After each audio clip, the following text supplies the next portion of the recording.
ಸ್ನೇಹಿತರೇ ನಮಸ್ಕಾರ. ನಾನು ರವೀಂದ್ರ ಜೋಶಿ. NDA ಸರ್ಕಾರದ ಉಪರಾಷ್ಟ್ರಪತಿ ಅಭ್ಯರ್ಥಿಯ ಆಯ್ಕೆಯ ಬಗ್ಗೆ ತಾವು ಏನನ್ನು ಮಾತಾಡಿಯೇ ಇಲ್ಲ ಅನ್ನುವಂಥ ಆಕ್ಷೇಪಣೆ ನನ್ನ ಸಾಮಾಜಿಕ ಪರಿವಾರದ ಸದಸ್ಯರಿಂದ.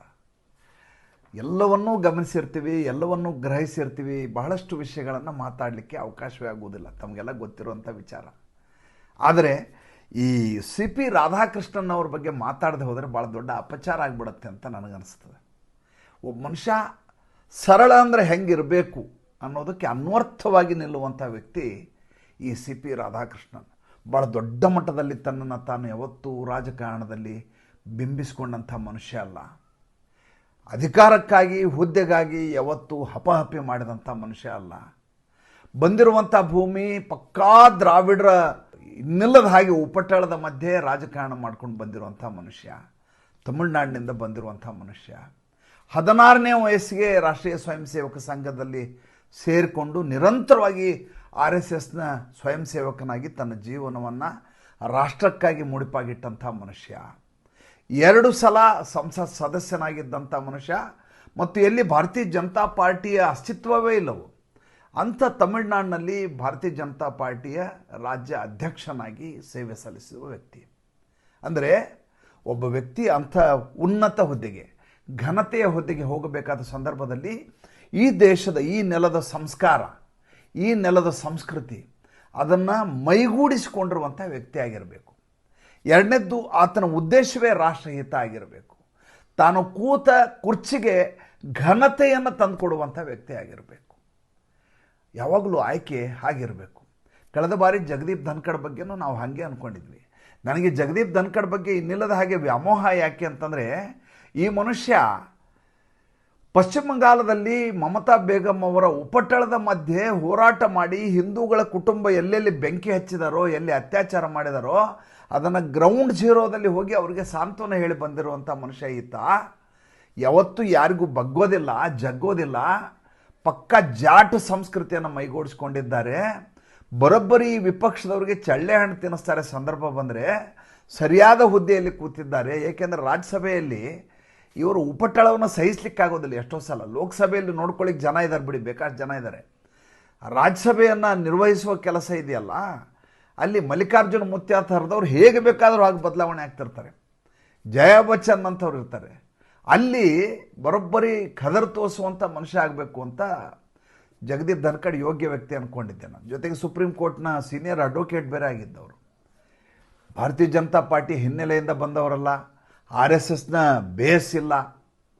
ಹಿಂದುತ್ವ ಅನ್ನೋದು ಅವರಿಗೆ ಅನಿವಾರ್ಯ ಅಲ್ಲ. ಅಂಥ ವ್ಯಕ್ತಿ ಭಾರತೀಯ ಜನತಾ ಪಾರ್ಟಿ ಅಧಿಕಾರ ಇರುವಾಗ ಯಾಕೆ ಬರಬೇಕು ಅಂತ ನನ್ನ ಪ್ರಶ್ನೆ. ಹಿಂದುತ್ವವನ್ನು ಮೈಗೂಡಿಸ್ಕೊಂಡವರೇ ಇರಬೇಕು ಅನ್ನುವಂಥ ಹಠ ಅಲ್ಲ, ಆದರೆ ಹಿಂದುತ್ವದ ಬಗ್ಗೆ ಸರಿಯಾದ ಪರಿಕಲ್ಪನೆ ಇರಬೇಕು. ಮತ್ತು ಬಹುಸಂಖ್ಯಾತ ಹಿಂದೂಗಳ ವಿಷಯಕ್ಕೆ ಆತ ಸಂವೇದನಾಶೀಲನಾಗಿರಬೇಕು. ನೀವು ಕೋಮು ಸಾಮರಸ್ಯ, ಧರ್ಮ ನಿರಪೇಕ್ಷತೆ ಅನ್ಕೊಂಡು ನಮ್ಮನ್ನೆಲ್ಲ ಹಿಂದೂಗಳನ್ನ ಹಾಕಿ ತುಳಿಯುವಂಥ ವ್ಯಕ್ತಿ ಬಂದುಬಿಟ್ರೆ, ಈತನ ಹುಸಿ ಧರ್ಮ ನಿರಪೇಕ್ಷತೆ ಆಗಿಬಿಟ್ರೆ ಇಷ್ಟು ವರ್ಷದ ದಳ್ಳೂರಿ ಮತ್ತೆ ಮುಂದುವರಿಯುತ್ತೆ ಅನ್ನುವಂಥ ಆತಂಕ, ಭಯ ನಮಗಿರ್ತದೆ. ಆದರೆ ಜಾಟರನ್ನ ಓಲೈಸಬೇಕು ಅಂತ ಸರ್ಕಾರದ ಆಲೋಚನೆ ಆಗಿತ್ತು, ಭಾರತೀಯ ಜನತಾ ಪಾರ್ಟಿ ಆಲೋಚನೆ ಆಗಿತ್ತು. ಈ ಮನುಷ್ಯ ಉಪರಾಷ್ಟ್ರಪತಿ ಆಗಿಬಿಟ್ರೆ ಜಗದೀಪ್ ಧನ್ಕಡ್ ಜಾಟ್ಗಳೆಲ್ಲ ಮತ ಹಾಕಿಬಿಡ್ತಾರೆ BJPಗೆ ಅಂತ ಅವರು ಭ್ರಮಿಸಿಕೊಂಡಿದ್ದರು. ಅದು ಸಂಪೂರ್ಣವಾಗಿ ಹುಸಿ ಆಯಿತು. ಈ ಬಾರಿ ಮತ್ತೆ NDA ಅಂತ ತಪ್ಪು ಮಾಡಲಿಕ್ಕೆ ಹೋಗಲಿಲ್ಲ. ಈ ಬಾರಿ ಆಯ್ಕೆಯನ್ನು ಮಾಡಿದ್ದು ನೋಡಿ, ಎಲ್ಲರೂ ಯಾರ್ಯಾರ್ದೋ ಹೆಸರು ಹೇಳಿದರು. ಈ ಬಾರಿ ಮಹಿಳಾ ಅಭ್ಯರ್ಥಿಯನ್ನು ಹಾಕಲಾಗತ್ತೆ, ಏಕೆಂದರೆ ಅಲ್ಲಿ ದ್ರೌಪದಿ ಮುರ್ಮು ಅವರಿದ್ದಾರೆ, ಇಲ್ಲೂ ಕೂಡ ಉಪರಾಷ್ಟ್ರಪತಿ ಅವರಾಗಿಬಿಡ್ತಾರೆ ಅಂತ. ಆಮೇಲೆ ನಿರ್ಮಲಾ ಸೀತಾರಾಮನ್ ಅವರು ತರ್ತಾರೆ ಅಂತ ಹೇಳಲಾಯಿತು. ಏನು ತರಹೇವಾರಿ ಹೆಸರುಗಳು, ಬರಲಾರದ ಹೆಸರುಗಳೇ ಇಲ್ಲ, ಅಷ್ಟು ಹೆಸರುಗಳನ್ನು ಹರಿಬಿಡಲಾಯಿತು. ಒಬ್ಬನೇ ಒಬ್ಬ ಇಲ್ಲಿಯವರೆಗೂ CP ರಾಧಾಕೃಷ್ಣನ್ ಅನ್ನುವಂಥ ವ್ಯಕ್ತಿ NDAಯಿಂದ ಉಪರಾಷ್ಟ್ರಪತಿ ಚುನಾವಣೆಯಲ್ಲಿ ಅಭ್ಯರ್ಥಿಯಾಗಿ ಬರ್ತಾರೆ ಅಂತ ಹೇಳಿದಂಥ ಒಬ್ಬ ವ್ಯಕ್ತಿ ನಂಗೆ ತೋರಿಸಿ. ಯಾರು ಕೂಡ ಹೇಳಿಲ್ಲ. ಅಂದರೆ ಯಾವಾಗಲೂ ಡಾರ್ಕ್ ಹಾರ್ಸನ್ನೇ ಯಾವಾಗಲೂ ನರೇಂದ್ರ ಮೋದಿ, ಅಮಿತ್ ಶಾ ಬಿಡೋದು. ಇದಕ್ಕೆ ರಾಜಕೀಯ ಬಣ್ಣ ಕಟ್ಟಲಾಗ್ತಾ ಇದೆ. ಏನಂತ, ತಮಿಳುನಾಡಿನ ಚುನಾವಣೆ ಮುಂದೆ ಬರೋದರಿಂದ, ತಮಿಳುನಾಡು ವ್ಯಕ್ತಿಯನ್ನು ಅಲ್ಲಿ ಅಭ್ಯರ್ಥಿಯನ್ನಾಗಿ ತಮಿಳು ವ್ಯಕ್ತಿಯನ್ನು ಮಾಡೋದರಿಂದ ತಮಿಳರು ಸಂತುಷ್ಟಗೊಂಡು ಬಿಡ್ತಾರೆ, ಮುಂದೆ ಚುನಾವಣೆಯಲ್ಲಿ ಲಾಭ ಆಗತ್ತೆ ಅಂತ. ಅಲ್ಲ ರೀ, ತಮಿಳುನಾಡಿನಲ್ಲಿರುವಂಥ ದ್ರಾವಿಡ ಮನಸ್ಥಿತಿಯ ಜನ ಎಂದೂ ಕೂಡ ಅಖಂಡ ಭಾರತದ ಜೊತೆಗೆ ತಮ್ಮನ್ನು ತಾವು ಮುಖ್ಯವಾಹಿನಿಯಲ್ಲಿ ಹೋಗಲಾರದ ಜನ, ನಿಮಿಷಕ್ಕೂ ಹಿಂದಿಯನ್ನು ವಿರೋಧಿಸಬೇಕು, ಈ ದೇಶದ ಒಟ್ಟು ಸಂಸ್ಕೃತಿಗೆ ವಿರುದ್ಧವಾಗೇ ನಾವು ಇರ್ತೀವಿ ಅನ್ನುವಂಥ ಜನರನ್ನು ಇಟ್ಕೊಂಡು ಆಮಿಷದಿಂದ ನಡೆಯುವಂಥ ರಾಜಕಾರಣದ ವ್ಯವಸ್ಥೆಯಲ್ಲಿ ಸಿ ಪಿ ರಾಧಾಕೃಷ್ಣನ್ ಅನ್ನುವಂಥ ಒಬ್ಬ ತಮಿಳರವನು ಇಲ್ಲಿ ಬಂದು ಉಪರಾಷ್ಟ್ರಪತಿ ಹುದ್ದೆಗೆ ಕೂತ ತಕ್ಷಣ ಎಲ್ಲರೂ ತಮಿಳ್ನಾಡಿನಲ್ಲಿ ಬಿ ಜೆ ಪಿಗೆ ಓಟ್ ಹಾಕ್ತಾರೆ ಅಂದ್ಕೊಂಡ್ರೆ ಅದಕ್ಕಿಂತ ಮೂರ್ಖತನ ಯಾವುದಾದ್ರೂ ಇರಲಿಕ್ಕೆ ಸಾಧ್ಯ ಏನ್ರಿ. ಸಿ ಪಿ ರಾಧಾಕೃಷ್ಣನ್ ಅವರ ಆಯ್ಕೆ ಯೋಗ್ಯ ವ್ಯಕ್ತಿ, ಅರ್ಹ ವ್ಯಕ್ತಿ, ಕ್ಷಮತ್ವ ಹೊಂದಿದ ವ್ಯಕ್ತಿ, ಒಳ್ಳೆಯ ಹಿನ್ನೆಲೆಯಿಂದ ಬಂದಂಥ ವ್ಯಕ್ತಿ, ಸ್ಥಾನಕ್ಕೆ ಗೌರವ ತರಬಲ್ಲ ವ್ಯಕ್ತಿ, ಘನತೆಯನ್ನು ತಂದು ಕೊಡಬಲ್ಲ ವ್ಯಕ್ತಿ ಅಂತ ಮಾತ್ರ ಆಯ್ಕೆಯಾಗಿರುತ್ತೆ ವಿನಾ ನಾಳೆ ತಮಿಳ್ನಾಡಿನ ಚುನಾವಣೆಯಲ್ಲಿ ಈತ ಗೆಲ್ಸ್ಕೊಂಬಂದ್ಬಿಡ್ತಾರೆ, ಇವರಿದ್ದರೆ ತಮಿಳರೆಲ್ಲ ಓಟ್ ಹಾಕ್ಬಿಡ್ತಾರೆ. ಅದು ಹೆಂಗಿದೆ ಅಂದರೆ ಇವನಿಗೆ ಹಿಂದೂಗಳನ್ನೆಲ್ಲ ಅಟ್ಟಿಸ್ಕೊಂಡು ಹೊಡೆದ್ನಲ್ರಿ ಅಖಿಲೇಶ್ ಯಾದವ್ ಅಪ್ಪ ಮುಲಾಯಂ ಸಿಂಗ್ ಯಾದವ್ಗೆ ಪದ್ಮವಿಭೂಷಣ ಪ್ರಶಸ್ತಿ ಕೊಟ್ರಲ್ಲ ಮೋದಿಯವರು. ಹಾಗೆ ಕೊಡೋದ್ರಿಂದ ಯಾದವರ ಮತಗಳೆಲ್ಲ ಬಿ ಜೆ ಪಿಗೆ ಬಂದ್ಬಿಡ್ತವೆ ಅಂತ ಭ್ರಮಿಸ್ಕೊಂಡ್ರಲ್ಲ ಜನ. ಆ ರೀತಿಯದಾದಂಥ ಧೋರಣೆ, ಆ ರೀತಿಯದಾದಂಥ ಆಲೋಚನೆ ಇದು. ಹಾಗೇನೂ ಆಗೋದಿಲ್ಲ. ಆ ಥರ ಈ ಭಾರತದ ಜನ ಅಷ್ಟು ಬೇಗ ಯಾವುದೋ ಒಂದು ಹುದ್ದೆಯಲ್ಲಿ ಒಬ್ಬ ವ್ಯಕ್ತಿ ಕೂತ ತಕ್ಷಣ ಇಡೀ ತಮಿಳು ಮತದಾರರು ಏನಿದ್ದಾರೆ ಇಷ್ಟು ಭಾರತೀಯ ಜನತಾ ಪಾರ್ಟಿಗೆ ಮರಳಾಗ್ಬಿಡ್ತಾರೆ ಅಂತೆಲ್ಲ ಕಲ್ಪಿಸಿಕೊಂಡ್ರೆ ಅದಕ್ಕಿಂತ ದಡ್ತನ, ಅದಕ್ಕಿಂತ ಮೂರ್ಖತನ ಯಾವುದಾದ್ರೂ ಇರ್ಲಿಕ್ಕೆ ಸಾಧ್ಯ ಏನ್ರಿ. ಆದರೆ ರಾಜಕಾರಣಿಗಳ ಆಲೋಚನಾ ಶೈಲಿ ಹಾಗೆ ಇರ್ತದೆ. ಮಜಾ ನೋಡಿ ಈಗ ಹೆಂಗಿದೆ. ಈಗ ಸಂಖ್ಯಾಬಲ ವಿಪಕ್ಷದವ್ರಿಗೆ ಇಲ್ವೇಲ್ಲ. ಮಜಾ ನೋಡಿ, ಒಟ್ಟು ವಿಪಕ್ಷಗಳಿದಾವಲ್ಲ, ಈ ವಿಪಕ್ಷಗಳೆಲ್ಲ ಯಾರ ವಿರುದ್ಧ ಹೋರಾಟ ರೀ ಇವ್ರದ್ದು? ಭಾರತೀಯ ಜನತಾ ಪಾರ್ಟಿ NDA ವಿರುದ್ಧ ಇವ್ರ ಹೋರಾಟ, ನರೇಂದ್ರ ಮೋದಿ ವಿರುದ್ಧ ಹೋರಾಟ. ಪಕ್ಷಗಳ ಹುಟ್ಟು ಹೇಗಿದೆ ಅನ್ನೋದನ್ನು ನೋಡಿ ನೀವು. ಲಾಲು ಯಾದವ್ ಪಕ್ಷವನ್ನು ಮಾಡಿದರು. ಯಾರ ವಿರುದ್ಧ ಪಕ್ಷವನ್ನು ಪ್ರಾರಂಭ ಮಾಡಿದರು? ಕಾಂಗ್ರೆಸ್ಸಿನ ವಿರುದ್ಧವಾಗಿ ಆತನ ಹೋರಾಟ. ನಾನು ತುರ್ತು ಪರಿಸ್ಥಿತಿಯ ಸಂದರ್ಭದಲ್ಲಿ ಇಂದಿರಾ ಗಾಂಧಿ ನನ್ನನ್ನು ಜೈಲಿಗೆ ಹಾಕಿದರು. ನನ್ನ ಮಗಳಿಗೆ ಅದೇ ಹೆಸರನ್ನು ಇಟ್ಬಿಡ್ತೇನೆ, ಮೀಸಾ ಆ್ಯಕ್ಟ್ ಏನು ಹೆಸರಿದೆ ಅದೇ ಹೆಸರನ್ನ ಮೀಸಾ ಭಾರತಿ ಅಂತ ನನ್ನ ಮಗಳಿಗೆ ಹೆಸರಿಡ್ತೀನಿ ಅಂತ ಮಗಳಿನ ಹೆಸರು ಕೂಡ ಮೀಸಾ ಭಾರತಿ ಅಂತ ಇಟ್ಟರು ಲಾಲು ಯಾದವ್. ಕಾಂಗ್ರೆಸ್ಸಿನ ವಿರುದ್ಧವಾಗಿ ಆತನ ಜೀವನ ಶುರುವಾಗಿದ್ದು ರಾಜಕಾರಣದಲ್ಲಿ, ಜನತಾದಳ, ರಾಷ್ಟ್ರೀಯ ಜನತಾದಳ ಅಂತೇಳಿ. ಆಯಿತಾ? ಹಾಗೆ ಈ ಅಖಿಲೇಶ್ ಯಾದವ್ನ ಅಪ್ಪನ ವಿಚಾರಕ್ಕೆ ಬನ್ನಿ. ಮುಲಾಯಂ ಸಿಂಗ್ ಯಾದವ್ ಆತ ಕಾಂಗ್ರೆಸ್ಸಿಗೆ ಸಡ್ಡು ಹೊಡೆದೇ ಪಕ್ಷವನ್ನು ಪ್ರಾರಂಭ ಮಾಡಿದ್ದು. ಇನ್ನು ಮಮತಾ ಬೇಗಂ ತಗೊಳ್ಳಿ. ಮಮತಾ ಬೇಗಮ್ ಕಮ್ಯುನಿಸ್ಟರು ಮತ್ತು ಕಾಂಗ್ರೆಸ್ಸಿನ ವಿರುದ್ಧವಾಗಿ ಈಕೆ ಹೋರಾಟ. ಆಕೆ ಕೂಡ ತೃಣಮೂಲ ಕಾಂಗ್ರೆಸ್ ಅಂತ ಹೆಸರಿಟ್ಕೊಂಡು ಬೇರೆ ಪಕ್ಷವನ್ನು ಪ್ರಾರಂಭ ಮಾಡಿದರು. ಅಂದರೆ ಈ ಕಾಂಗ್ರೆಸ್ಸೇ ಬೇರೆ, ನಂದೇ ಬೇರೆ ಕಾಂಗ್ರೆಸ್ಸು ಅಂಥೇಳಿ ಶುರು ಮಾಡಿದ್ದು. ಇನ್ನು ಆಮ್ ಆದ್ಮಿ ಪಕ್ಷ ತಗೊಳ್ಳಿ. ಆಮ್ ಆದ್ಮಿ ಪಕ್ಷ ಕಾಂಗ್ರೆಸ್ನವನ್ನೆಲ್ಲ ಜೈಲಿಗೆ ಹಾಕ್ತೀನಿ ಅಂತ ಶುರು ಮಾಡಿದ್ದು. ಎಲ್ಲಿಂದ? ಶೀಲಾ ದೀಕ್ಷಿತ್ನಿಂದ ಹಿಡಿದು ಯಾರ್ಯಾರಿದ್ದಾರೋ ಎಲ್ಲರೂ ಕೂಡ ಜೈಲಿಗೆ ಹೋಗ್ಬೇಕು ಇವರಿಂದನೇ. ಆತನ ಹೋರಾಟ ಕೂಡ ಅವಾಗ ಕೇಂದ್ರದಲ್ಲಿದ್ದಂಥ ಕಾಂಗ್ರೆಸ್ಸಿನ ವಿರುದ್ಧವಾಗಿಯೇ ಈತ ಜನಾಭಿಪ್ರಾಯವನ್ನು ರೂಪಿಸಿ ಅಭಿಯಾನ ಮಾಡಿ ರಾಜಕಾರಣಕ್ಕೆ ಬಂದಂಥ ವ್ಯಕ್ತಿ ಅರವಿಂದ್ ಕೇಜ್ರಿವಾಲ್. ಎಷ್ಟು ಪಕ್ಷಗಳು ನೀವು ಹೆಸರು ಹೇಳ್ತಿರೋ ಇಷ್ಟು ಪಕ್ಷ ಕೂಡ ಕಾಂಗ್ರೆಸ್ಸಿಗೆ ಸೆಡ್ಡು ಹೊಡೆದು ತಮ್ಮ ಪ್ರಾದೇಶಿಕ ಪಕ್ಷವನ್ನು ಪ್ರಾರಂಭ ಮಾಡಿ ಅಂಗಡಿಯನ್ನು ಪ್ರಾರಂಭ ಮಾಡಿಕೊಂಡದ್ದು. DMK ಕೂಡ ಅಷ್ಟೇ, DMK ಹೊರತಾಗಿದ್ದೇನಲ್ಲ. ಇವರೆಲ್ಲರದ್ದು ಉದ್ದೇಶ ಅದೇ. ಆದರೆ ಈಗ ಇವರೆಲ್ಲರೂ ಕಾಂಗ್ರೆಸ್ ಜೊತೆ ಇದ್ದಾರೆ. ಎಲ್ಲರೂ ರಾಹುಲ್ ಗಾಂಧಿ ನೇತೃತ್ವದಲ್ಲಿ ನಾವು ವಿಪಕ್ಷ ಅಂತ ಹೇಳ್ಕೊಂಡು ಓಡಾಡ್ತಾರೆ. ಒಬ್ಬ ಮೂರ್ಖ ಶಿಖಾಮಣಿಯನ್ನು ರಾಜ ಅಂತ ಪರಿಭಾವಿಸಿ, ಆತ ನಾಯಕ ಅಂತ ಪರಿಭಾವಿಸಿ, ಆತನ ಜೊತೆ ದಂಡ ಕಟ್ಟಿಕೊಂಡು ನರೇಂದ್ರ ಮೋದಿ ವಿರುದ್ಧ ಇವ್ರ ಹೋರಾಟ. ಎಂಥ ವಿಪರ್ಯಾಸ, ಎಂಥ ವಿರೋಧಾಭಾಸ ನೋಡ್ರಿ. ಈಗ ವಿಷಯಕ್ಕೆ ಬರ್ತೀನಿ. ವಿಷಯ ಏನು? ಅಲ್ಲಿ ಮಾಡಿದ್ರೆ ಯಾರನ್ನ ಸಿ ಪಿ ರಾಧಾಕೃಷ್ಣನನ್ನು ಅಭ್ಯರ್ಥಿ ಅಂತ ಮಾಡಿದಾರೆ ಉಪರಾಷ್ಟ್ರಪತಿ ಹುದ್ದೆಗೆ, ಗೆಲ್ತಾರೆ, ಅನುಮಾನವೇ ಇಲ್ಲ. ಸಂಸತ್ನಲ್ಲಿಯೂ ಸಂಖ್ಯೆ ಇದೆ, ರಾಜ್ಯಸಭೆಯಲ್ಲೂ ಸಂಖ್ಯೆ ಇದೆ, ಮಾತಾಡೋಂಗಿಲ್ಲ. ವಿಪಕ್ಷದವ್ರು ತಾವೇ ಯಾಕೆ ಸುಮ್ಮನೆ ಕೂತ್ಕೋಬೇಕು? ಈಗ ಒಬ್ಬ ತಮಿಳರನ್ನು ಕರ್ಕೊಂಬಂದಿದ್ದಾರೆ, ನಾವು ಒಬ್ಬ ತಮಿಳು ಅಭ್ಯರ್ಥಿ ಹಾಕಿ ನಮ್ಮ ತಮಿಳು ಮತಗಳನ್ನು ಗಟ್ಟಿ ಮಾಡ್ಕೋಬೇಕು ಅಂತ MK ಸ್ಟಾಲಿನ್ ಹಠ. ಹಾಗಾದ್ರೆ ಯಾರು ಮಾಡಬೇಕು? ತಿರುಚಿ ಶಿವ ಅಂತೇಳಿ DMKನ ಒಬ್ಬ ಸಂಸತ್ ಸದಸ್ಯ, ಆತನನ್ನು ಅಭ್ಯರ್ಥಿ ಮಾಡಿ. ನಾವು ಈ ಕಡೆ ಸಿ ಪಿ ರಾಧಾಕೃಷ್ಣನ್ ಇರ್ತಾರೆ, ಈ ಕಡೆ ತಿರುಚಿ ಶಿವ ಇರ್ತಾರೆ. ತಿರುಚಿ ಶಿವ DMK ಪರವಾಗಿ ವಿಪಕ್ಷದಿಂದ ಇಂಡಿಯಾ ಅಲಯನ್ಸ್ನ ಅಭ್ಯರ್ಥಿ. ಸೋಲ್ತೀವೋ ಗೆಲ್ತೀವೋ, ಆದರೆ ತಮಿಳರಿಗೆ ಒಂದು ಅನಿಸ್ಬೇಕು, ಏನಂತ, ನಮ್ಮದು ಒಬ್ಬ ಅಭ್ಯರ್ಥಿ ಇದ್ದಾರೆ ಅಂತ ತಮಿಳ್ನಾಡಿನಲ್ಲಿ ಸಂದೇಶ ರವಾನೆ ಆಗಬೇಕು, ಅದಕ್ಕೆ ಅಭ್ಯರ್ಥಿ ಹಾಕಬೇಕು ಅಂತ ಹಠ ಹಿಡ್ಕೊಂಡು ಕೂತಿದ್ದಾರೆ MK ಸ್ಟಾಲಿನ್. ಇನ್ನು ಈತ ಫೈಜಾಬಾದ್ ಕಾನ್ಸ್ಟಿಟ್ಯೂನ್ಸಿ MP ಆದ್ನಲ್ರಿ, ಅವನ ಹೆಸರೇನ್ರಿ, ಅವಧೇಶ್ ಪ್ರಸಾದ್ನನ್ನು ಅಭ್ಯರ್ಥಿ ಮಾಡಬೇಕು ಅಂತ ಅಖಿಲೇಶ್ ಯಾದವ್ ಹಠ ಹಿಡಿದ್ದಾರೆ. ಯಾಕೆಂದರೆ ನಾವು ಅಯೋಧ್ಯೆಯನ್ನು ಗೆದ್ಕೊಂಬಂದ್ಬಿಟ್ಟಿದ್ದೀವಿ, BJPನ ಸೋಲಿಸಿದ್ದೀವಿ ಅಂತ ಹೇಳಿಕೊಂಡು ಅವಧೇಶ್ ಪ್ರಸಾದ್, ಮತ್ತು ಈತ ದಲಿತ ಆಗಿರೋದ್ರಿಂದ ದಲಿತ ಮತಗಳು ನಮಗೆ ಬರ್ತಾವೆ ಅಂತ. ಮಜಾ ಅಂದರೆ ಫೈಜಾಬಾದ್ ಕಾನ್ಸ್ಟಿಟ್ಯೂನ್ಸಿ ಇದೆಯಲ್ಲ, ಈ ಫೈಜಾಬಾದ್ ಕಾನ್ಸ್ಟಿಟ್ಯೂನ್ಸಿಯಲ್ಲಿ 5 ಲೋಕಸಭಾ ಕಾನ್ಸ್ಟಿಟ್ಯೂನ್ಸಿಯಲ್ಲಿ 5 ಅಸೆಂಬ್ಲಿ ಬರ್ತವೆ. ಆ 5 ಅಸೆಂಬ್ಲಿನಲ್ಲಿ 4ರಲ್ಲಿ ಭಾರತೀಯ ಜನತಾ ಪಾರ್ಟಿ ಗೆದ್ದಿದೆ, 1ರಲ್ಲಿ ಸೋತಿರೋದು.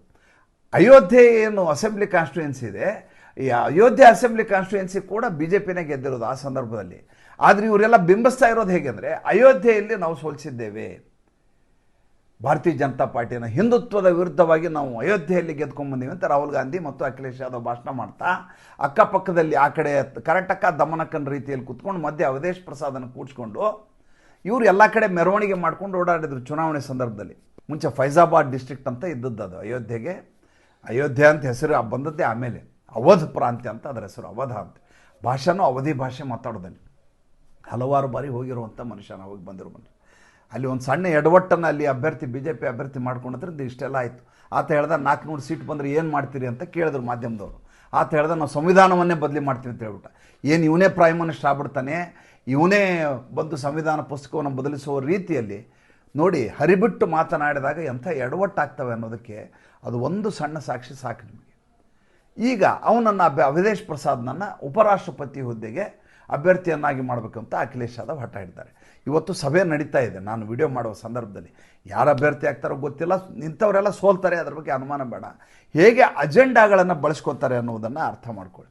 ಈ ಮಧ್ಯೆ ವೋಟ್ ಅಧಿಕಾರ ಯಾತ್ರಾ ಅಂತ ಶುರು ಮಾಡಿದ್ದಾರೆ ರಾಹುಲ್ ಗಾಂಧಿ. ಈ ವೋಟ್ ಅಧಿಕಾರ ಯಾತ್ರಾ ಎಲ್ಲೆಲ್ಲಿ ಹೋಗುತ್ತೆ ಅಂತ ನೀವು ಮ್ಯಾಪ್ ಮಾಡಬೇಕು. ಎಲ್ಲೆಲ್ಲಿ ಹೋಗುತ್ತೋ ಅಲ್ಲಿ ಎಲ್ಲ ಕೂಡ ಮುಸಲ್ಮಾನ ಬಾಹುಳ್ಯ ಪ್ರದೇಶ. ಅದು ಯಾವಾಗ ಈ ಮುಸಲ್ಮಾನ ಬಾಹುಳ್ಯ ಪ್ರದೇಶದಲ್ಲಿ ವೋಟ್ ಅಧಿಕಾರ ಯಾತ್ರೆ ಹೋಗುತ್ತೆ ಅಂತ ಗೊತ್ತಾಗತ್ತೋ ತಕ್ಷಣದಲ್ಲಿ ಟಂಗ್ ಅಂತ ಹಾರಿ ಬಂದು ಕೂತ್ಕೊಂಡವನು ಈ ತೇಜಸ್ವಿ ಯಾದವ್. ಇವರ ಧ್ವಜಗಳನ್ನು ನೋಡಿ, ಪ್ರಾದೇಶಿಕ ಪಕ್ಷಗಳ ಧ್ವಜ ನೋಡಿ, ಎಲ್ಲದರಿಗೂ ಹಸಿರು ಬಣ್ಣ ಇರ್ತದೆ. ಇವರಂತೂ ತೇಜಸ್ವಿ ಯಾದವ್ ಪಕ್ಷದಂತೂ ಪೂರ್ತಿ ಹಸಿರು ಜೆಂಡ ಸಾಬ್ರಿಗೋಸ್ಕರ, ಅದರಲ್ಲೊಂದು ಲಾಟಿನ್ ಚಿತ್ರ. ಉಳಿದವರೆಲ್ಲ ಭಾಗಶಃ ಹಸಿರು ಹಾಕ್ತಾರೆ. ಭಾರತೀಯ ಜನತಾ ಪಾರ್ಟಿದು ಹಾಗೆ ಇದೆ, 80% ಹಿಂದೂಗಳಂತೆ, 20% ಮುಸಲ್ಮಾನರಂತೆ. ಅಂಥದ್ದೊಂದು ಧ್ವಜ, ಮಧ್ಯದಲ್ಲಿ ಕಮಲ. ಆ ಹಸಿರು ಬಣ್ಣ ಯಾಕೆ ಬೇಕು ಅಂತ ನನಗೆ ಇನ್ನೂ ತನಕ ಅರ್ಥನೇ ಆಗ್ತಾ ಇಲ್ಲ.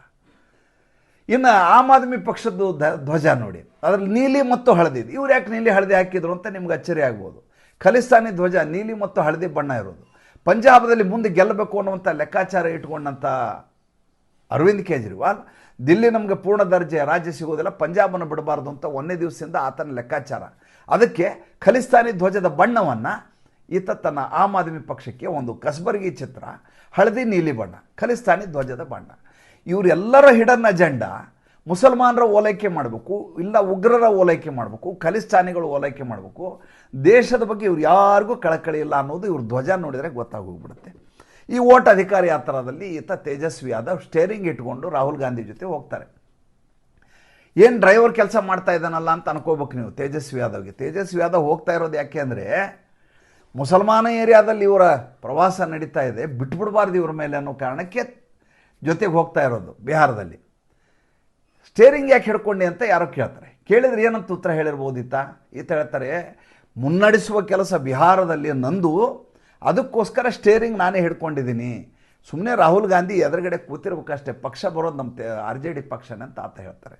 ಒಂದು ವಿಚಿತ್ರವಾದ ಘಟನೆ ನಡೆದಿದೆ. ಏನು ಇದು? ಮೊದಲು ಇದು ನಾನು ನಂಬಿರಲಿಲ್ಲ, ವದಂತಿ ಅಂದ್ಕೊಂಡಿದ್ದೆ. ಕೊನೆಗೆ ನೋಡಿದರೆ ಇದು ನಿಜ ಅಂತ ಈಗ ಸಾಬೀತಾಗಿದೆ. ಏನಾಗಿದೆ ಅಂತಂದರೆ, ಈ ನೊಬೆಲ್ ಶಾಂತಿ ಪುರಸ್ಕಾರದ ಕಮಿಟಿಗಳಿರ್ತವೆ. ಅಗ್ರಿಕಲ್ಚರ್ಗೆ ಒಂದು ಕಮಿಟಿ, ಫೈನಾನ್ಸ್ಗೆ ಒಂದು ಕಮಿಟಿ, ಬೇರೆ ಬೇರೆ ಕಮಿಟಿ. ಅದರಲ್ಲಿ ನೊಬೆಲ್ ಶಾಂತಿ ಪುರಸ್ಕಾರ ಅಂತ ಒಂದಿದೆ. ಇದರ ಹಪಹಪಿ ಶುರುವಾಗಿದೆ ಡೊನಾಲ್ಡ್ ಟ್ರಂಪ್ಗೆ. ಈತ ಏನು ಮಾಡ್ತಾ ಇದ್ದಾರೆ, ಹೆಂಗಾದರೂ ಮಾಡಿ ಈ ಸಲ ನಾನು ಶಾಂತಿ ಪುರಸ್ಕಾರ ತೊಗೋಕೆ, ಯಾಕೆ ಒಬಾಮ ತೊಗೊಂಡಿದ್ದಾರೆ, ನಾನು ಬಿಡಬಾರ್ದು ಅಂತ ಈತನ ಹಠ. ಹೀಗಾಗಿ ಭಾರತ ಪಾಕಿಸ್ತಾನ ಯುದ್ಧ ನಾನೇ ನಿಲ್ಲಿಸಿದ್ದೀನಿ ಅಂತಾರೆ. ಆಮೇಲೆ ಥೈಲ್ಯಾಂಡ್ ಯುದ್ಧನೂ ನಾನೇ ನಿಲ್ಲಿಸಿದ್ದೀನಿ ಅಂತಾರೆ. ಈಗ ನ್ಯಾಟೋ ಯುದ್ಧವನ್ನು ನಿಲ್ಲಿಸ್ಲಿಕ್ಕೆ ಓಡಾಡ್ತಾ ಇದ್ದಾರೆ. ರಷ್ಯಾ ಮತ್ತು ಉಕ್ರೇನ್ ಯುದ್ಧವನ್ನು ನಿಲ್ಲಿಸ್ಲಿಕ್ಕೆ ಹೋಗ್ತಾ ಇದ್ದಾರೆ. ಇಸ್ರೇಲ್ ಇರಾನ್ ಯುದ್ಧವನ್ನು ನಾನೇ ನಿಲ್ಲಿಸಿದ್ದೀನಿ ಅಂತ ಹೇಳ್ಕೊಂಡು ಓಡಾಡ್ತಾ ಇದ್ದಾರೆ. ಹೀಗಾಗಿ ಇವ್ರಿಗೆ ಪೀಸ್ ಪ್ರೈಸ್ ಬೇಕಂತೆ. ಅದು ಮಲಾಲಾನಿಂದ ಹಿಡಿದು ಒಬಾಮಾನಿಂದ ಹಿಡಿದು ಎಲ್ಲರೂ ಕೊಟ್ಟಿದ್ದಾರೆ. ಅದಕ್ಕೇನು ಭಾಳ ದೊಡ್ಡ ವಿಷಯ ಅನಿಸಲ್ಲ. ಯಾವ ಒಬಾಮ ಅಧಿಕಾರಕ್ಕೆ ಬಂದ ತಕ್ಷಣ ಬಂಬಾರಿನೇ ಶುರುವಾಗಿದ್ದು, ಬಾಂಬ್ ದಾಳಿನೇ ಶುರು ಮಾಡಿದ್ದಾತ. ಆತ ಮಾಡಿದ ಯುದ್ಧಗಳೇ ಇಲ್ಲ, ಉಳಿದಿಲ್ಲ.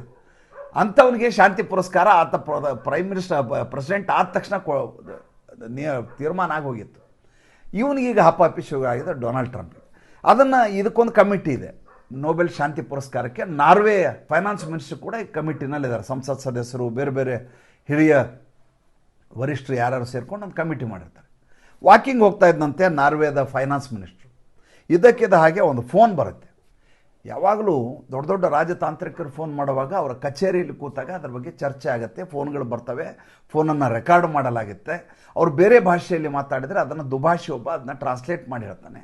ಅದು ಪೂರ್ತಿ ಟ್ರಾನ್ಸ್ಕ್ರಿಪ್ಟ್ ಆಗುತ್ತೆ, ಏನು ಮಾತಾಡಿದರು ಅಂತ ದಾಖಲೆ ಆಗಬೇಕಲ್ವ. ಎರಡು ದೇಶಗಳ ದೊಡ್ಡ ದೊಡ್ಡ ಪ್ರೆಸಿಡೆಂಟು ಪ್ರೈಮ್ ಮಿನಿಸ್ಟರ್ ಮಾತಾಡುವಾಗ ಸುಮ್ಮನೆ ಹಾರಿಕೆ ಮಾತುಗಳಿರೋದಿಲ್ಲ, ಅದೆಲ್ಲ ದಾಖಲಾಗತ್ತೆ. ಆದರೆ ನಾರ್ವೆ ಫೈನಾನ್ಸ್ ಮಿನಿಸ್ಟರ್ ವಾಕಿಂಗ್ ಹೋಗುವಾಗ ಫೋನ್ ಯಾರ್ದು ಅಂತ ನೋಡಿದರೆ ಅಮೇರಿಕೆ ಪ್ರೆಸಿಡೆಂಟು ಡೊನಾಲ್ಡ್ ಟ್ರಂಪ್ ಫೋನ್. ನಿಮ್ಮಲ್ಲಿ ನಾವು ಟ್ಯಾರಿಫ್ ಹೇರಿದ್ದೀವಲ್ಲ, 15% ಟ್ಯಾರಿಫು ಎಕ್ಸ್ಟ್ರಾ ಟ್ಯಾರಿಫ್ ಹಾಕಿದ್ದೀವಲ್ಲ, ಪ್ರತಿ ತೆರಿಗೆಯನ್ನು ಹಾಕಿದ್ದೀವಲ್ಲ, ಹೌದೌದು ಅಂದ್ರೆ ನಿಮಗಂದರೆ ಭಾಳ ತೊಂದರೆ ಆಗಿರ್ಬೋದಲ್ವಾ ಅಂತ ಈತ ಹೇಳಿರೋದು ಡೊನಾಲ್ಡ್ ಟ್ರಂಪ್. ಆತ ಹೌದೌದು ಅಂತ, ನಿಮ್ಮ ಟ್ಯಾರಿಫ್ ಕಡಿಮೆ ಆಗಬೇಕು ಅಂದರೆ ನಂಗೆ ನೊಬೆಲ್ ಪ್ರಶಸ್ತಿಯನ್ನು ಕೊಡಬೇಕು ಅಂದರೆ ನಿಮ್ಮ ಟ್ಯಾರಿಫ್ ಹೋಗುತ್ತೆ ಅಂತ ಡೊನಾಲ್ಡ್ ಟ್ರಂಪ್ ಅವ್ರಿಗೆ ಫೋನ್ ಮಾಡಿ ಹೇಳಿದ್ದಾರೆ. ಎಂಥ ವಿಚಿತ್ರ, ಯಾವ ಹಪಹಪಿ. ಒಬ್ಬ ಅಮೇರಿಕೆ ಅಂತ ಅಧ್ಯಕ್ಷ, ಅಮೇರಿಕೆ ಅಂತ ದೊಡ್ಡ ದೇಶದ ಅಧ್ಯಕ್ಷ ಈ ರೀತಿ ಪುಟುಗೋಶಿ ಕೆಲಸಗಳನ್ನು ಮಾಡ್ತಾರೆ ಒಂದು ಪ್ರಶಸ್ತಿಗೋಸ್ಕರ ಅಂದರೆ ನಗಬೇಕು ಅಳಬೇಕು ನನಗೆ ಅರ್ಥ ಆಗೋದಿಲ್ಲ. ಈ ಮಧ್ಯೆ ಜೆಲೆನ್ಸ್ಕಿಯನ್ನು ಇವತ್ತು ಮಾತುಕತೆ ಕರೆದಿದ್ದಾರೆ. ಜೆಲೆನ್ಸ್ಕಿ ಭಾಳ ಬುದ್ಧಿವಂತ ಆಗಿದ್ದಾರೆ. ಹೋದ್ಸಲ ಹೊಡೆಯಕ್ಕೆ ಹೋಗ್ಬಿಟ್ಟಿದ್ದಾಯ್ತು ಡೊನಾಲ್ಡ್ ಟ್ರಂಪ್ ಜೆಲೆನ್ಸ್ಕಿಗೆ. ಯಾವ ಥರದ ಬಟ್ಟೆ ಹಾಕ್ಕೊಂಬಂದಿದೆಯಾ, ಟಿ ಶರ್ಟ್ ಹಾಕ್ಕೊಂಬಂದಿದೆಯಾ, ನೀನು ಸರಿ ಇಲ್ಲ, ನಿನ್ನ ನಿಲುವು ಸರಿ ಇಲ್ಲ, ಈ ರೀತಿಯಾದಂಥ ಕಥೆಯನ್ನು ಎಲ್ಲ ಹೇಳಿ ಆತನ ಸಾರ್ವಜನಿಕವಾಗಿ ಪತ್ರಕರ್ತರ ಎದುರುಗಡೆ ಅಸಹ್ಯ ಮಾಡಿ ಅವಮಾನಕರವಾಗಿ ಮಾತಾಡಿ ಕಳಿಸಿದ. ಈ ಸಲ ಜೆಲೆನ್ಸ್ಕಿ ಭಾಳ ಬುದ್ಧಿವಂತಿಕೆ ಮಾಡಿದ. ಜೆಲೆನ್ಸ್ಕಿಗೆ ಗೊತ್ತಾಗಿದೆ ನನ್ನ ಟರ್ಮ್ ಮುಗಿದಿದೆ, ವಾರ್ ಎಮರ್ಜೆನ್ಸಿ ಅಂತ ಅಧಿಕಾರ ಮುಂದುವರ್ಸ್ಕೊಂಡು ಹೋಗ್ತಾ ಇದ್ದೀನಿ, ನಾನೀಗ ಯುದ್ಧವನ್ನು ನಿಲ್ಲಿಸಿದರೆ ನನ್ನ ಕತೆ ಮುಗಿದು ಹೋಗುತ್ತೆ ಅಂತ ತುಂಬ ಚೆನ್ನಾಗಿ ಗೊತ್ತಿದೆ. ಆಮೇಲೆ ಈಗ ಏನೇ ತೀರ್ಮಾನ ಮಾಡಿದರೂ ಜೆಲೆನ್ಸ್ಕಿ ಮಾಡಿರೋ ತೀರ್ಮಾನವನ್ನು ಮುಂದಿನ ಸಂಸತ್ತು ಒಪ್ಪೋದಿಲ್ಲ ಅಲ್ಲಿ ಉಕ್ರೇನ್ನಲ್ಲಿ. ಅದು ಕೂಡ ಈತನಿಗೆ ಚೆನ್ನಾಗಿ ಗೊತ್ತಿದೆ. ಆದರೂ ಡೊನಾಲ್ಡ್ ಟ್ರಂಪ್ ಈತನ ಕರ್ಸ್ಕೊಂಡಿದ್ದಾರೆ. ಅದಕ್ಕೆ ಈ ಬಾರಿ ಏನು ಮಾಡಿದಾನಂತ, ಜರ್ಮನದ ಚಾನ್ಸಲರು, ಯುನೈಟೆಡ್ ಕಿಂಗ್ಡಮ್ನ ಸ್ಟಾರ್ಮರು, ಇಟಲಿಯ ಪ್ರಧಾನಿ ಎಲ್ಲರನ್ನೂ ಗುಡ್ಡೆ ಹಾಕ್ಕೊಂಡು ನ್ಯಾಟೋ ದೇಶಗಳು ಎಲ್ಲರನ್ನೂ ಕಟ್ಕೊಂಡು ಅಮೇರಿಕೆಗೆ ಡೊನಾಲ್ಡ್ ಟ್ರಂಪ್ ಜೊತೆ ಮಾತುಕತೆಗೆ ಹೋಗ್ತಾ ಇದ್ದಾರೆ. ಅಂದರೆ ತಾನು ಸೇಫ್ ಆಗಬೇಕು, ಹೊಡೆತ ಬೀಳಬಾರ್ದು ಅನ್ನೋದು ಈತನ ಉದ್ದೇಶ. ಎಂಥ ವಿಚಿತ್ರ ಸನ್ನಿವೇಶದಲ್ಲಿ ಎರಡು ಉಭಯ ದೇಶಗಳ ಮಧ್ಯೆ ಮಾತುಕತೆ ನಡೀತವೆ ಅಂತ ನೋಡಿದರೆ ನನಗೆ ನಿಜಕ್ಕೂ ನಗು ಬರ್ತದೆ. ಮತ್ತು ಮುಂದಿನ ಸಂಚಿಕೆಯಲ್ಲಿ ಹೊಸ ವಿಷಯದೊಂದಿಗೆ ಬರ್ತೀನಿ. ಸಂಚಿಕೆ ಇಷ್ಟ ಆಗಿದ್ದರೆ ಲೈಕ್ ಮಾಡಿ, ಫಾಲೋ ಮಾಡಿ, ಶೇರ್ ಮಾಡಿ. ದಯವಿಟ್ಟು ನಮ್ಮ ಮುಕ್ತ ಪತ್ರಿಕೋದ್ಯಮಕ್ಕೆ ಆರ್ಥಿಕವಾಗಿ ಬೆಂಗಾವಲಾಗಿ ನಮಸ್ಕಾರ.